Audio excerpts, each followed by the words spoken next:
Yes, very good evening students. कैसे हो आप लोग सब?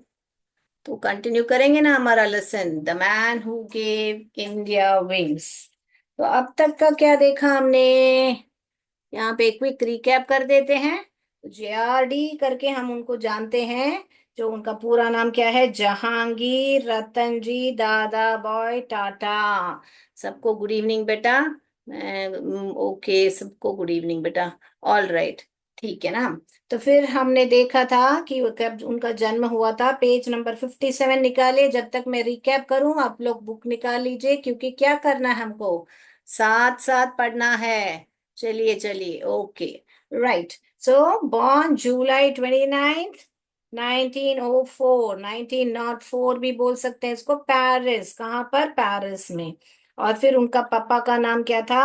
रतन जी दादा बॉय टाटा। वो पारसी थे। मदर का नाम क्या था? सूजन ब्रेयर। फ्रेंच थी वो। और उनका जो ट्रैवलिंग है, कहाँ से कहाँ, फ्रांस और इंडिया में, उनका बचपन में। क्योंकि क्या है, मैंने बताया था आपको, नानी माँ के घर से दादी माँ, दादी माँ के घर में से नानी माँ, ऐसे उनका ट्रैवलिंग का होता था। और उनका उपनाम जो है, सरनेम जो है, कहाँ से किससे मिला? जो एंसेस्टर है वो टाटा करके, जो मुंबई के शिप्स को बाहर दिखाते थे, तो इसीलिए उनका नाम ऐसे बोलते थे मजाक में कि टाटा करके ऐसे पड़ा। फिर वे जब 20 साल में थे, 1924 का साल था, वे फ्रेंच आर्मी में भर्ती हुए थे। और फिर इंग्लैंड गए, कैम्ब्रिज यूनिवर्सिटी में आगे का कोर्स करने के लिए, एडमिशन दा करने के लिए। मगर उनके पिताजी रतन जी ने उनको वापस बुलाया मुंबई। क्यों? क्योंकि उनके देखभाल करने के लिए, जो उनका टाटा स्टील इंडस्ट्री का देखभाल करने के लिए, क्योंकि उनके पिताजी टाटा रतन जी को विश्वास नहीं था कि एक लाइफ में सफल होने के लिए डिग्रीज की जरूरत है करके, उनके हिसाब से ऐसा था। All right. तो फिर वे गुजर गए, वो भी देखा था हमने। फिर जहांगीर जो है उनके उत्तराधिकारी बने करके हमने देखा था। All right. फिर अगला पैराग्राफ में हमने क्या देखा था, ये देखिए। ये सारे डेट्स मैंने यहाँ पर लिख के रखे हैं, जो भी अपना इस लेसन में हमको जानकारी मिलना है। यानी कि कब रिक्रूट हुए थे, 1924 को यहाँ पे लिख के रखा है। देखिए मैंने 1924, उनका जन्म, दोनों जन्म तारीख और उनका गुजर जाने का तारीख दोनों 29 ही है बेटा। जन्म हुआ था जुलाई में, गुजर गए थे नवंबर में, जो कि हम आगे पढ़ने वाले हैं। तो ये बहुत इजीली याद रख सकते हो। साल था 1904 से 1993 तक, उनका जो पीरियड था। All right, yes. तो ये लाइन याद रख लीजिए, जन्म का साल और निधन का साल ये है। राइट। तो बीच में क्या क्या हुआ था, वो सारे डेट्स, इस लेसन में डेट्स बहुत ही इंपॉर्टेंट है। अगर आपने वो डेट्स याद कर लिया और उसका क्रम और याद कर लिया, तो इजीली आप इस लेसन को ऐसे ही कहानी जैसे किसी को भी बता सकते हैं। ओके ना, कि वे कब जन्म हुए थे। उनका जन्म हुआ था 29 जुलाई 1904 में, उनका जन्म हुआ था, ठीक है। फिर 20 साल में, जब 1924 में वो फ्रेंच आर्मी में उनका रिक्रूट हुआ था, यानी भर्ती हुए थे। फिर वे, जो यहाँ पर अगले पैराग्राफ का रिकैप यहाँ पर है, 1929 में वे इंडिया के फर्स्ट लाइसेंस पायलट बने थे। और वे उन्होंने भारत को उड़ने के लिए पंख दिए थे। कब? 1932 में। कहाँ से कहाँ तक फ्लाइट? कराची से मुंबई तक का एक छोटा सा एयरक्राफ्ट उन्होंने खुद चलाया करके हमको बताया है गया है इस लेसन में। फिर 1938 में वे बहुत ही सबसे यंगेस्ट हेड चेयरमैन बने थे, है ना। तो chairman of Tata and sons के चेयरमैन बने थे। उसके बाद में 1948 में उन्होंने लॉन्च किया था एयर इंडिया, इंडियन गवर्नमेंट के साथ। ये सब हमने लास्ट क्लास में पढ़ा है, मैं रिकैप कर रही हूँ। 1953 में वे चेयरमैन बने, चेयरपर्सन बने, किसके? Of air India. All right. फिर 25 साल के बाद उन्होंने 25 साल लगातार इतना कड़ी मेहनत किया, क्योंकि एयर इंडिया को सक्सेसफुल करने के लिए। तब वे, हमको ये भी पता चला कि वे एक एविएटर सिर्फ नहीं, यानी कि विमान चालक सिर्फ नहीं, philanthropist, educational, sportsman, poet, sculpture, सारे खूबियां उनमें थी। और उनको सबसे हाईएस्ट सिविलियन अवार्ड कौन सा होता है बेटा? सबसे हाईएस्ट सिविलियन अवार्ड जो भारत रत्न अवार्ड है, वो 1992 में उनको मिला था। क्लियर है तो क्लियर बताइए बेटा। हाँ ओके, क्लियर है, राइट। तो ये सारे डेट्स याद कर लीजिए और इनके क्रम ऐसे याद करेंगे तो इजीली आपको ये लेसन जो है मन में बैठ जाएगा। तो आखिर आखिर में छोटा सा पैराग्राफ रह गया है, वो अभी हम करेंगे, फिर क्वेश्चन आंसर पे बढ़ेंगे। क्लियर है तो क्लियर बताइए बेटा। ये सब आपके बुक में है, टेक्स्ट बुक, सिर्फ डेट्स लिख के वो इवेंट्स लिख लीजिए। चलिए, तो मैंने रिकैप कर दिया है, तो आगे चलेंगे कहानी पे। मैम गुड आफ्टरनून, यस, सबको गुड आफ्टरनून, यस मैम। चलिए, तो मैं पढ़ना शुरू कर रही हूँ, जो कि पेज नंबर 57 में ही है। हम जो आखिर लाइन है वहां से शुरू कर रही हूँ, पढ़िए साथ साथ। JRD's last major public statement was an appeal to Indians to maintain peace. JRD's last major, बहुत ही मुख्य सार्वजनिक बयान दिया था उन्होंने। क्या स्टेटमेंट दिया था उन्होंने? एक निवेदन की थी हमारे भारतीयों से सबसे, कि मेंटेन पीस यानी शांति बनाए रखिए, ऐसे करके उन्होंने जब अंतिम समय में हुआ था उनका, तब उन्होंने एक बहुत ही सार्वजनिक बयान दिया था, कि उन्होंने सबसे निवेदन किया था कि है ना, हम लोग भारतीय सब शांति बनाए रखें। Okay. He breathed his last on November 29, 1993। मैंने बताया था ना, नवंबर ही उनका जन्म हुआ था, नवंबर मंथ, और देहांत भी उनका नवंबर में ही हुआ था। और मगर तारीख सिर्फ अलग अलग है। ओके, आई मीन तारीख भी सेम है। यहाँ पे देखिए, आई मीन सॉरी सॉरी ना, जुलाई में उनका जन्म हुआ था, नवंबर में देहांत है, तारीख जो है सेम है, 29th। All right, I sorry about it. तो नवंबर 29 में उनका देहांत हुआ था, कौन सा साल? 1993 में। Okay. So do you know breathe his last माने क्या? अंतिम सांस ली। ब्रेथ हिज, क्योंकि हम जब श्वास रुक जाता है तो गुजर जाते हैं ना बेटा, तो इसीलिए वो एक फ्रेज यूज किया है, ब्रेथ हिज लास्ट, यानी कि अंतिम सांस ली थी। Do you no JRD Tata was not only the director of Tata company, but also a great human being? क्या बताते हैं? क्या आप जानते हो कि JRD जो है सिर्फ एक निर्देशक टाटा कंपनी के नहीं थे, पर एक महान व्यक्ति थे, महान इंसान थे। क्यों? क्योंकि अगला लाइन में आ रहा है, देखिए। He made sure that 75% of the company's profit was spent on looking after the workers and those in need. He made sure, यानी कि उन्होंने ये तय कर लिया कि जरूर मेरे जो कंपनी में जो भी है 75% परसेंटेज जो कंपनी का मुनाफा है, प्रॉफिट है, वो सारा है ना मजदूरों पर और जरूरतमंद लोगों पर खर्च किया जाएगा। स्पेंट यानी खर्च है, प्रॉफिट यानी मुनाफा है, और 75%, परसेंट यानी प्रतिशत होता है ना, 75%। ओके। वर्कर्स, मजदूरों और जरूरतमंद लोगों पर खर्च किया जाएगा। कितनी बढ़िया बात है ना।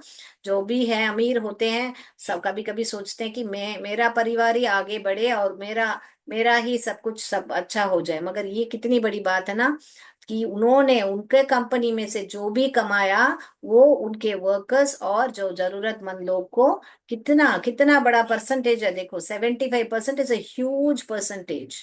क्लियर है मैम, वेरी गुड। तो ये लेसन मैं मानती हूँ कि आपको क्लियर है, मैं चार्ट के द्वारा भी समझा चुकी हूँ। अभी लास्ट पैराग्राफ भी हमारा हो गया है, तो हम क्वेश्चन आंसर्स पे बढ़े बच्चों। बताइए, 10 मिनट में क्वेश्चन आंसर्स करेंगे, कर लें क्वेश्चन आंसर्स? चलिए चलिए, हम क्वेश्चन आंसर्स करेंगे। कितने लोग को डाउट है अभी तक, बताइए। तो लास्ट में एक लाइन है, वो पढ़े हम, बहुत बढ़िया सा लाइन है। क्लियर है मैम, कॉम्पोजिट मैं रब करूं बोर्ड? हाँ, मैं रो बोर्ड रब कर रही हूँ बेटा, ये सब आपके बुक में ही है, मीनिंग सिर्फ लिखना काफी है बेटा। Right ma'am, the man who gave India wings lesson in 14th है मैम। यस, लेसन 14 है, करेक्ट है। यस। पेज नंबर 14 थी, मैं बता रही थी, पेज नंबर 57 ही है बेटा, बहुत करेक्ट ही बता रहे हो बेटा आप। All right. तो पहला लास्ट लाइन में, when you work, when you work, work as if everything depends on you। कि जब भी काम करते हो ना बेटा, कि ऐसा काम करो जैसे सब कुछ आप पर ही निर्भर है। ओके। जब आप काम करो तो ऐसा काम करो जैसे कि सब कुछ आप पर ही निर्भर करता है। तो डिपेंड्स यानी कि निर्भर। ओके, ये वर्क तो काम आपको मालूम है, राइट। वेन यू प्रे, बहुत बढ़िया लाइन है। When you pray, you pray, pray, when you pray, comma, pray as if everything depends on God। तो ये ना, ये सब चीज है ना भगवान पर छोड़ दो करके, इतना बहुत बढ़िया लाइन है। तो जब आप है ना प्रे करते हो, जब आप प्रार्थना करते हो, तब ऐसा जब आप प्रार्थना करते हो तो ऐसा प्रार्थना करो जैसे कि सब कुछ भगवान पर निर्भर है। तो या क्या बोलते हैं कि काम करो मगर आपको प्रयत्न तो करना चाहिए, सब लोग वो भगवान देख लेंगे। तो कितनी बढ़िया लाइन है। दो चीजों में बोला है। काम तो बेटा आपको करना पड़ेगा, मगर सब भगवान के ऊपर छोड़ दो। कोई कोई बोलता है हम भगवान देख लेगा, तो काम करे बिना थोड़ी भगवान देखेगा। आप बोलोगे मैं बहुत प्रे करता हूँ, मैं एग्जाम के लिए पढ़ूंगा नहीं और मैं पास हो जाऊं, तो नहीं होगा ना बेटा। आपको तो पढ़ना तो आपको ही है। हाँ, मगर भगवान आपके प्रार्थना को स्वीकार जब करेगा, जब आपका कोशिश वहां पर होगा। All right, so very beautifully ten told these lines by JRD Tata ji. बहुत बढ़िया है, तभी तो वो इतने सफल थे। और इतने सफल बनने के बाद इतने लोगों को भी मदद किया उन्होंने। ऑल राइट, यस मैम, बहुत सुंदर लाइन है बेटा। ऑल राइट, तो अभी क्वेश्चन आंसर पर जाएंगे। तो ऐसे जब भी सुंदर लाइन है ना, सिर्फ पढ़ के छोड़ मत देना बेटा। उस सबको है ना अपने लाइफ में कैसे हम आगे, हम कैसे उसको उपयोग में लाएं करके हमको देखना है। ठीक है ना। चलिए, तो फिर मैं पहले, उससे पहले मैं कंपाउंड वर्ड शेयर करती हूँ। बहुत सुंदर से बनाया है, और रेनबो और ये सब बनाया है, बहुत सुंदर है। चलिए, मैं जब तक मैं ना मेरा स्क्रीन शेयर करने का कोशिश करती हूँ। वेट।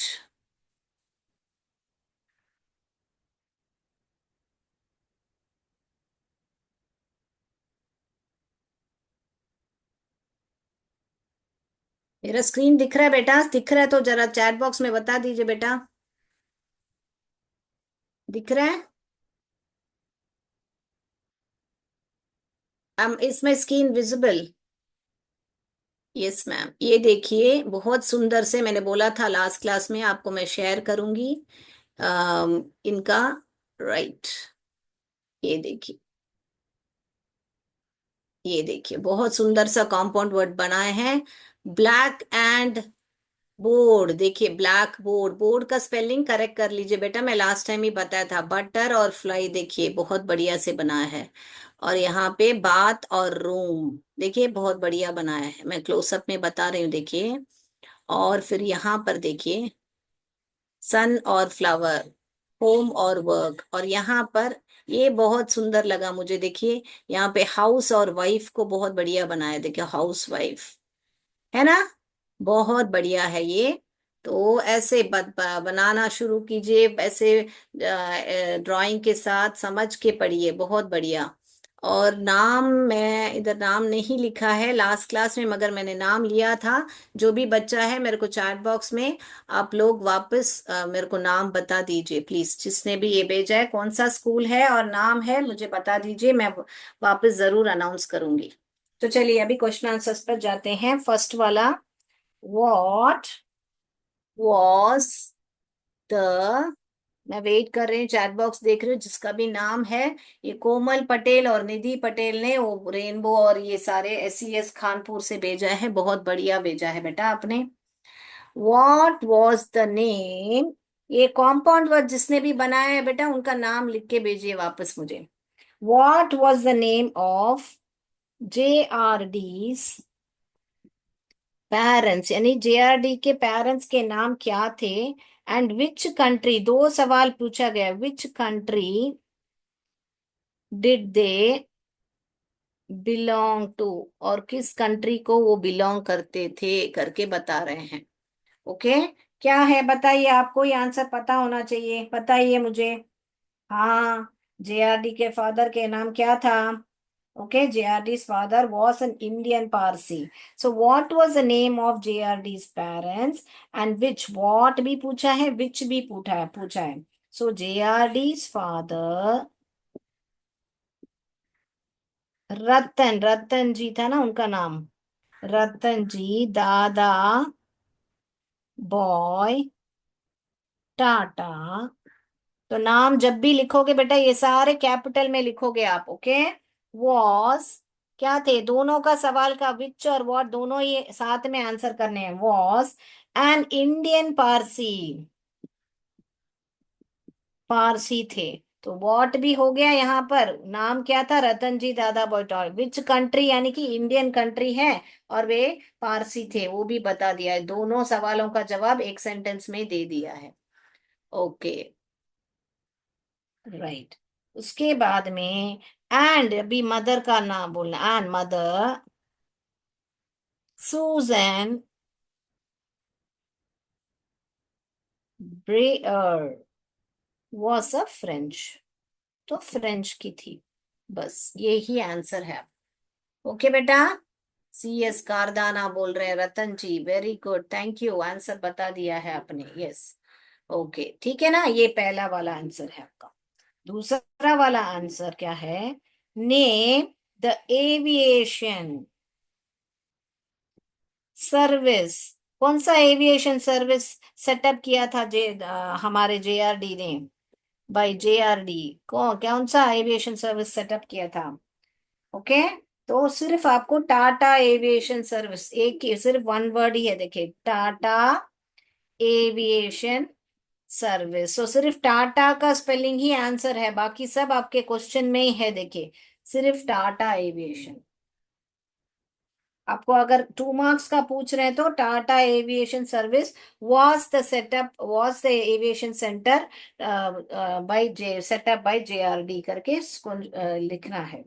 यहाँ से टाटा लिख के, वॉस करके लिख के, the aviation service setup by JRD, यहाँ से यहाँ लिखोगे आप। समझ में आया बेटा? अगर पूरा सेंटेंस में लिखना है तो यहाँ पर एक वॉस लिखोगे, और यहाँ से यहाँ तक आप पूरा सेंटेंस यहाँ क्वेश्चन से लिखोगे, अगर 2 मार्क में ऐसा पूछ लिया तो। ठीक है, ऑल राइट। अगला क्वेश्चन सी देखिए। वाई, समय है ना हमारे पास, yes, why did he not have a college degree, क्यों उनके पास कॉलेज डिग्री नहीं था? क्यों बे बेटा, उनके पिताजी ने वापस आने को बोला था ना उसको, उनको क्योंकि उनके पिताजी को लगता था कि कॉलेज डिग्री का मायना नहीं होता है किसी को आगे बढ़ने के लिए। तो हमको वो आंसर में लिखना है यहाँ पे। वेन ही, यहाँ पर ये कौन है, ये ही सब सब हमारे जेआरडी के बारे में बात कर रहे हैं। वेन ही वॉज प्रिपेयरिंग, जब वे प्रिपेयर कर रहे थे, किधर दाखिला लेने के लिए, for the admission Cambridge university में, एडमिशन इन कैम्ब्रिज यूनिवर्सिटी,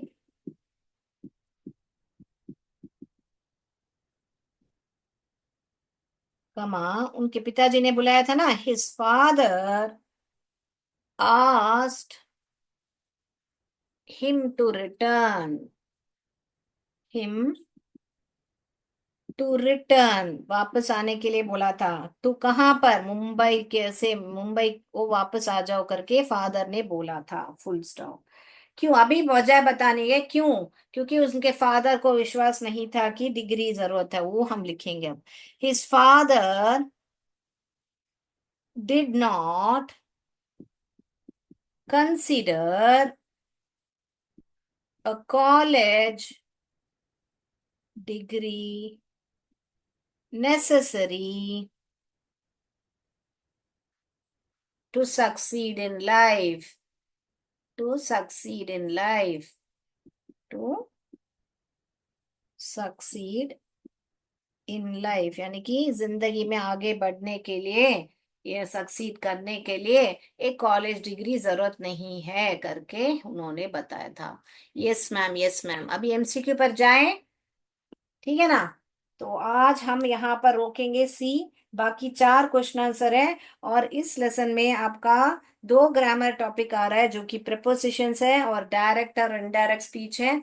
क्या आप बुक में जो एक्सरसाइज है वो ही करना चाहते हो या ज्यादा सीखना चाहोगे? अगर ज्यादा पूरा सीखना चाहते हो तो मोर करके टाइप कीजिए। अगर सिर्फ टेक्स्ट बुक चाहिए तो टेक्स्ट बुक करके टाइप कीजिए। चलिए मैं देखूं, मोर चाहिए या टेक्स्ट बुक सिर्फ चाहिए?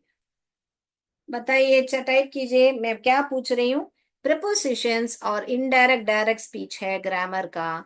आप पूरा सीखना चाहते हो या सिर्फ टेक्स्ट बुक का सीखना चाहते हो? यस, यूपीएस सागत ने मोर बता दिया। How sweet, that's so nice. हाँ, जानने की जिज्ञासा होनी चाहिए हमको। वेरी गुड, मोर बता रहे हैं, वेरी गुड। तो मेरा क्लास तो मोर ही होता है। सीएस कारदाना भी बता दिया। मेरे क्लास में हमको आपको हमेशा मोर ही मिलता है कि नहीं, वो बताइए।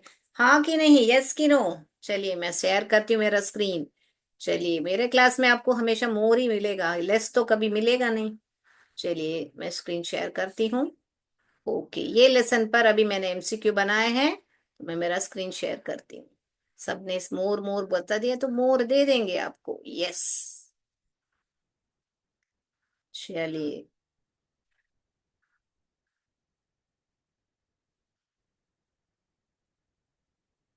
वापस हमारा ये आ गया है। ओके, यस, आपका एमसीक्यू हो गया अपना। चलिए, फर्स्ट क्वेश्चन आपके सामने देखिए। When was JRD born? कब जन्म हुआ था उनका? कब जन्म हुआ था? ए ऑप्शन, जून 29 1904, जुलाई 29 1904, या जुलाई 29 1940? कौन सा वाला ऑप्शन सही है? जू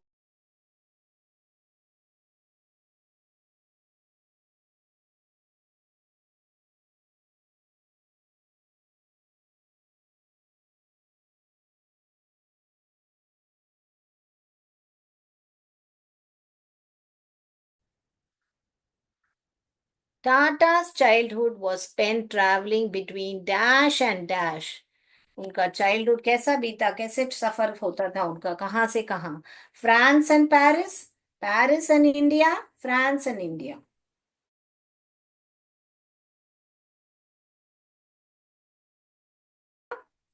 फ्रांस एंड इंडिया।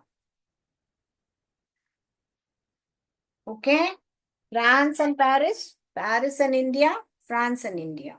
राइट, अगला जाऊं मैं। टाटा's childhood was spent traveling between। From whom did Jahangir Tata ji, Jahangir Ratanjit Dada Boy Tata get his surname? कहाँ से मिला surname?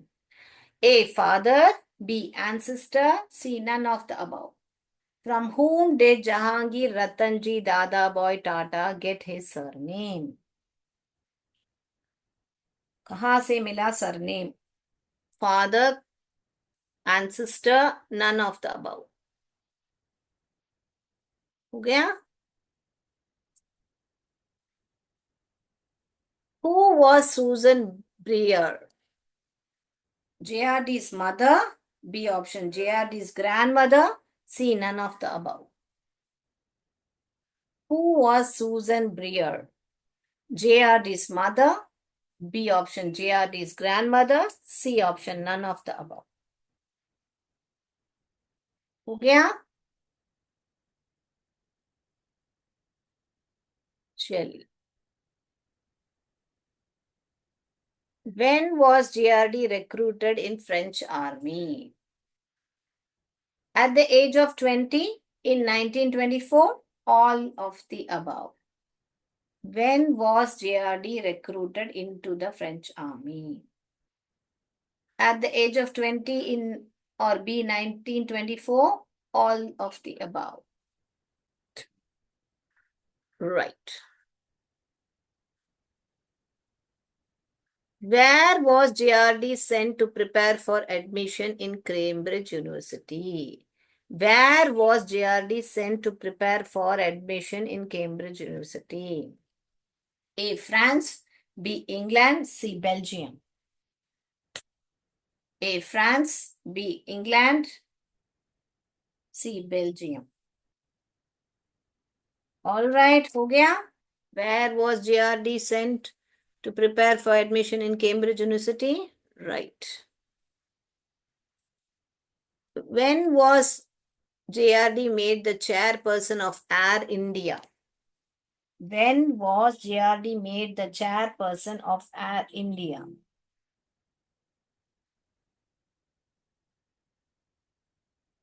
Okay, right. When was JRD made the chairperson of Air India? Right. तो मैंने dates भी आपको इस lesson में important है करके रिकैप भी कराया था बेटा. After whose death did JRD become the director of Tata sons and board? After whose death did JRD become the director of Tata sons and board? A his father. B Ratan ji. C all of the above. After whose death did JRD become the director of Tata Sons and Board? सवाल बराबर पढ़िए, options बराबर पढ़िएगा. A. His father. B. Ratanji. C. All the above.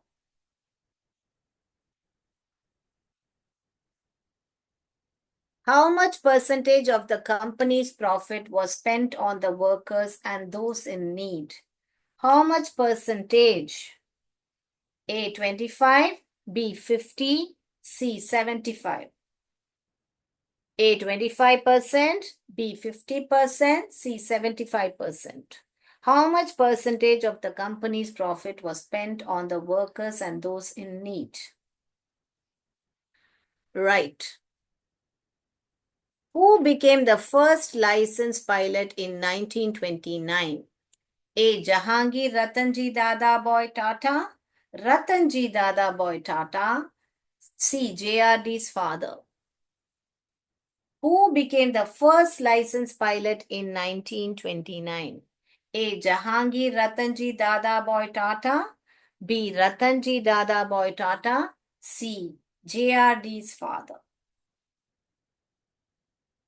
All right, तो answers पे जाते हैं हम लोग. मैं उम्मीद करती हूं आप सब ने आंसर्स लिख दिया है. राइट, चलिए. Sir kindly allow unmute sir.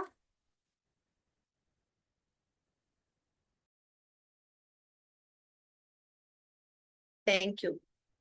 Yes. So yes. So what happened? Everyone have answered so well.